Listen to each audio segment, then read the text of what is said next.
Muito bem, pessoal. Vamos lá, meus filhos. Da aula 8 à aula 13, nós vamos falar sobre função agora.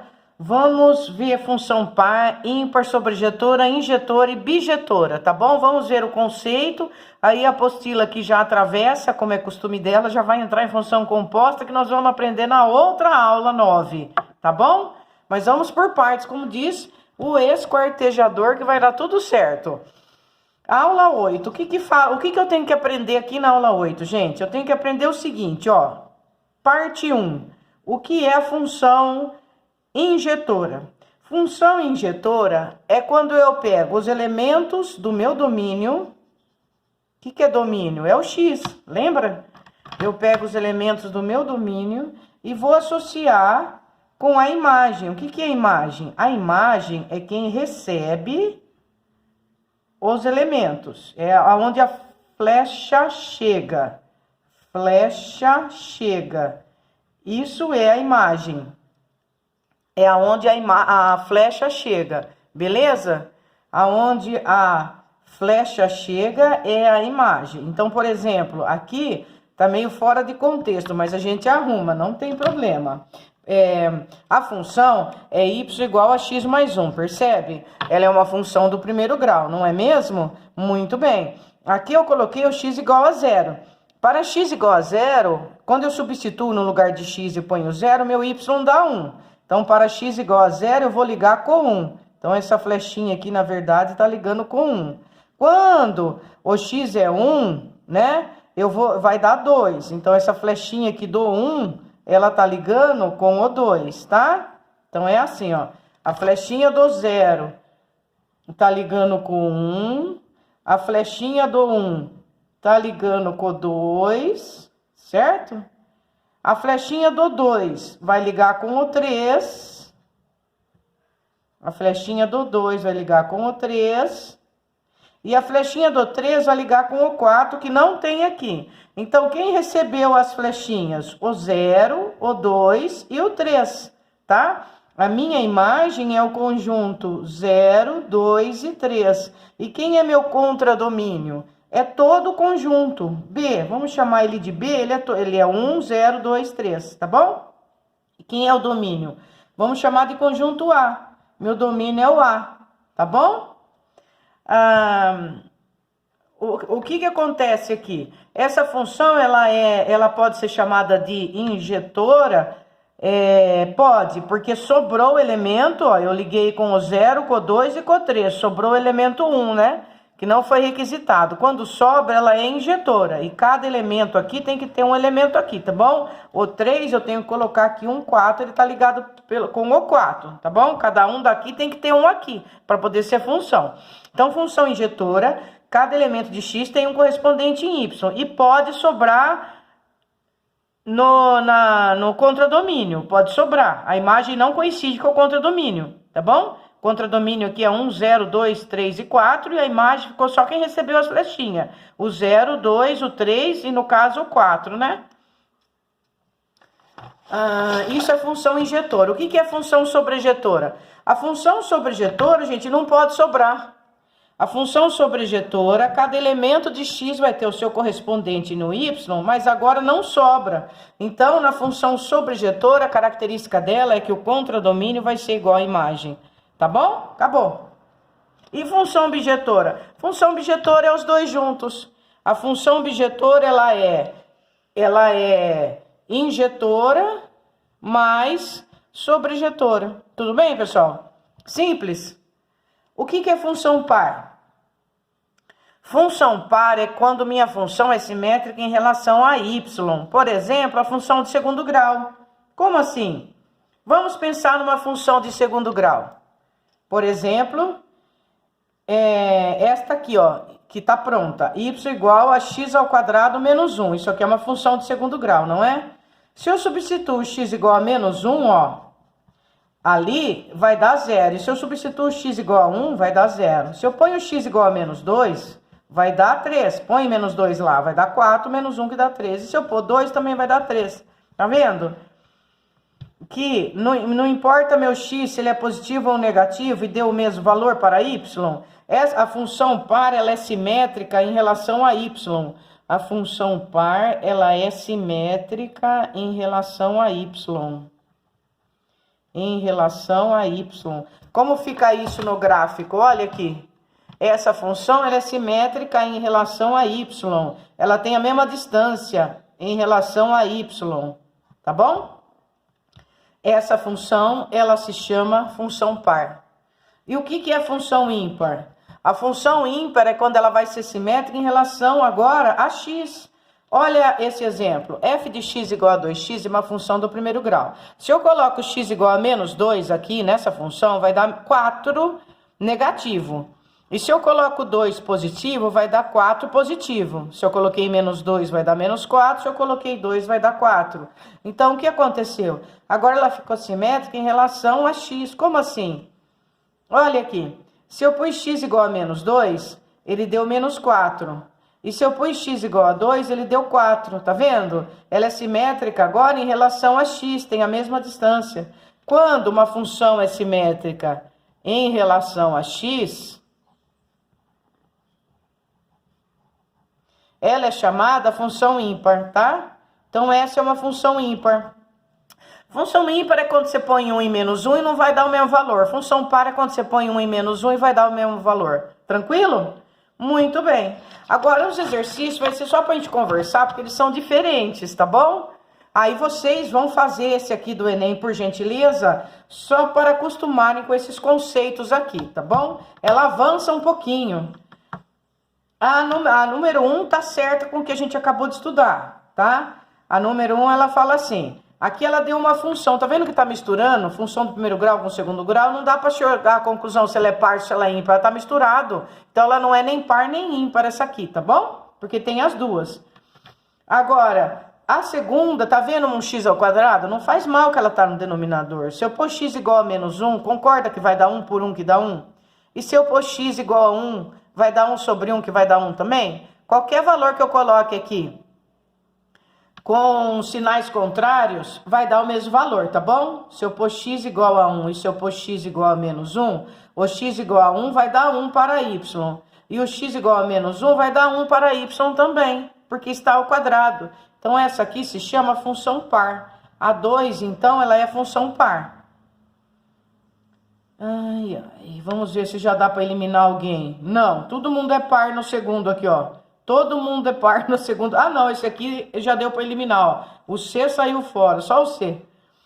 O terceiro, 2 sobre x, é função do primeiro grau. O que que ela é? Ela é ímpar. Por que que ela é ímpar? Se eu colocar x igual a menos 1 para ela, vai dar menos 2 para y. Se eu colocar x igual a 1 para ela, vai dar 2 para y. Deu diferente, tá vendo? É ímpar. A 3 é ímpar. Vamos ver de novo, então. Ó, a primeira não é nem par, nem ímpar, tá? Meu gatinho tá raspando o sofá. Nem par, nem ímpar. Então, já deu para eu tirar várias aqui, hein? Deu para tirar várias, hein? Aliás, eu posso falar que deu para tirar todas. Ai, que maravilha! A resposta é a letra B, porque ela é a única que tem nem par nem ímpar como a primeira opção. Essa primeira não é nem par nem ímpar porque ela está misturada, ela tem uma função do primeiro grau junto com o segundo grau. A segunda é função par porque ela é do segundo grau. A terceira é função ímpar, porque ela é do primeiro grau. Aí eu coloco os valores para x e y com sinal contrário, vai dar diferente para y. E a terceira, a quarta, perdão, ela é do primeiro grau, olha lá. Dá para eu arrumar essa função numa só. Ela é 2x. F igual a 2x é uma função do primeiro grau. Ela é ímpar. E ela passa na origem, né, gente? Por que que ela passa na origem? Porque não tem o B, tá bom? E esse aqui é o coeficiente angular, olha lá. É o delta y sobre delta x, que meus aluninhos ainda vão fazer bastante. Tá bom, filhos? O segundo já começa a entrar numa teoria mais difícil, gente, porque ele atropela um pouquinho aqui, mas tudo bem, vamos lá. eu tenho uma função que ela é y igual a menos 3 vezes o a. O a ele está falando que é maior que 0 e menor que 1. Eu vou escolher meio aqui, ó. Pronto. Isso aqui, gente, é uma função exponencial, porque a minha incógnita está no expoente, tá? É uma função exponencial. O que acontece com essa função exponencial? Vamos lá. Ele está falando que se eu colocar f de x mais y, vai ficar igual a f de x vezes f de y. Não, né, gente? F de x mais y é somar aqui um x mais y. Por exemplo, eu dou um valor de 1 para x e o y daria menos 3,5. Aí aqui eu ponho 1 menos 3,5 e vejo o que vai dar. Não vai dar f de x vezes f de y. Bijetora, o que é bijetora? Bijetora é quando não sobra nenhum. Veja bem, se ele falou que o meu x é maior, que o meu a é maior que 0 e menor que 1, vamos supor que eu coloque aqui o valor 0 para x, e eu vou ter para y o valor menos 3, porque o x elevado a 0 vai dar 1, o y vai dar menos 3.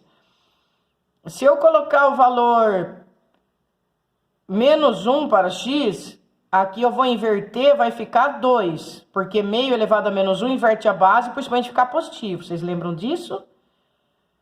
E daí eu vou multiplicar menos 3 vezes 2, que vai dar menos 6. Muito bem. Ele está falando que a nossa função, ela é definida dos reais aos reais, ou seja, o domínio são os reais e a imagem são os reais também, certo? Só que, na verdade, a hora que eu dou vários valores aqui para x, vários, infinitos valores para x, tem valores aqui que eu não vou conseguir para y, né? Então, vai acabar sobrando aqui no meu... Ou seja, o que eu quero dizer é que a imagem não vai coincidir com o contradomínio, porque tem elementos aqui que não pode. O meu a, por exemplo, gente... O a ele é maior que 0 e menor que 1. Não vai entrar o valor 1 aqui. Para o a, né? Por exemplo. Não é? Então, nem o 0. E outra coisa. Se eu colocar qualquer valor aqui para x, eu nunca vou conseguir chegar no valor 0 para y. Por quê? Porque se eu colocar negativo aqui, vai inverter a minha base e vai dar um número que não é 0. Se eu colocar 0 aqui, aqui já deu 1, não vai dar 0. Eu não consigo achar um valor aqui para x que o meu y vai dar 0, não tem. Então, esse número vai sobrar. Se ele sobrar, não é bijetor. Então, esse aqui já caiu por terra, tá? Esse aqui caiu por terra porque é uma função exponencial, não dá para eu fazer isso aqui, falar que a soma do x e y é igual a f de x vezes f de y, sobrou esse aqui, ó, f é crescente. Crescente porque à medida que eu for aumentando o valor de x, vai aumentar o valor de y, tá bom? Fica então a alternativa E. Fizemos um estudo aí da função que nós vamos aprender ainda, que é a função exponencial, tá? Aqui, gente, é lógica, é um exercício de lógica, ele dá 2 diagramas. O diagrama A e o diagrama A2, eles são exatamente iguais, tá bom? Agora, como que se liga isso aqui? Olha, ele tá falando que f de 3 é igual a 2. Então, esse f de 3 é um valor, ele tem um valor que você pegou e ligou com o 2. Ele foi ligado para o 2, tá? Eu peguei um valor aqui de f de 3, me deu um valor cujo valor eu liguei com o 2. Depois, eu peguei um valor de f de 2 mais f de 5 e tá falando que vale 9. Gente, se o f de 3 for 1, vamos supor que o f de 3 seja 1, vamos supor. Se o f de 3 for 1, vamos começar com o primeiro, o f de 1 deu 2. Então, o número aqui vai ser sempre uma casa maior que aqui. Vamos ver se tem lógica. O f de 2 mais o f de 5 vai ter que dar... Como aqui vai ser sempre um maior que esse, meu f de 2 tem que ser 3 e meu f de 5 dá 6. Realmente, daí deu 9. Então, o que aconteceu? Aqui sempre vai ser um valor maior do que o que está aqui dentro. O 2 eu vou ligar com o 3, o 3 eu vou ligar com o 4, e assim sucessivamente. É sempre um maior que o outro, tá bom? Ele tá falando que é sobrejetora. Ela pode sobrar. Tem um, por exemplo, não vai entrar na brincadeira. Tá bom? O 4 eu vou ligar com o 5 e só. Acabou. Ficou então por lógica. Eu vou falar que o F de 3 é 1, porque depois eu vou somar o F de 1 para poder dar 2 aqui, ó. O F de 3 é 1, para o F de 1 dar 2, eu cheguei à conclusão que esse número daqui vai ser sempre uma casa maior que esse, tá bom? Vou pedir para vocês, por gentileza, fazerem os exercícios. Ai, professora educada, né, gente? E daqui a pouquinho a gente estuda a função composta. Façam exercícios, gente, para vocês gravarem 3 coisas, por favor. Saber que a função par, ela é uma função do segundo grau. Saber que é uma função que, se não for só do segundo grau, o f de 1 tem que ser igual a f de menos 1. Isso que é função par, tá bom? Põe assim um resuminho para vocês, ó. Vou colocar aqui embaixo, ó. A função par, o f de 1 é igual a f de menos 1. Isso que é função par. E a função ímpar, ela é diferente. A função ímpar, se eu colocar o f de 1, ele vai ser diferente de f de menos 1. Função injetora. A função injetora é aquela que pode sobrar elemento aqui. No contradomínio, pode sobrar elemento. Nem todos recebem a flecha, isso é injetora. A sobrejetora, todos recebem a flecha que está aqui, não sobra ninguém. O contradomínio coincide com a imagem. Bijetora, ela é sobrejetora e injetora. Tá bom? Façam os exercícios, eu encontro com vocês na próxima aula 9. Um grande abraço, estou esperando a dúvida de vocês. I believe in you. Between my well.